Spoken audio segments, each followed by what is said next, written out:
చేనులోని పైరు చేతికి రాకున్నా ఫలములన్నీ రాలిపోయినా సిరి సంపదలన్నీ దూరమైపోయినా నేను చెలించనులే.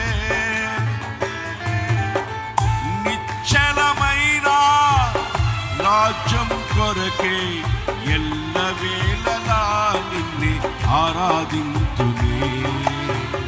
నిశ్చలమైన రాజ్యం కొరకే ఎల్లవేళలా నిన్నే ఆరాధింతునే.